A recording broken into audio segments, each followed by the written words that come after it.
Welcome, today in front of me Motorola Moto E40 and I'll show you the fingerprint scanner test on this device. So I just set up my fingerprint here to the scanner on the back side of our phone, and now I'll make a couple of tries to unlock the device with my fingerprint and we'll see how far this feature is and does it works. So let's start. 1, 2, 3, 4, 5. So as we can see, the fingerprint scanner works here perfect. We just can unlock the device in less than half of a second.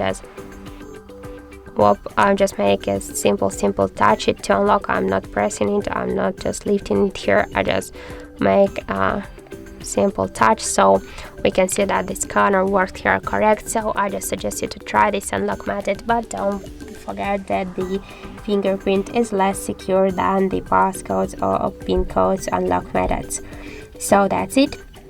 Thank you for watching, and if you find this video helpful, don't forget to leave a like, comment and to subscribe our channel.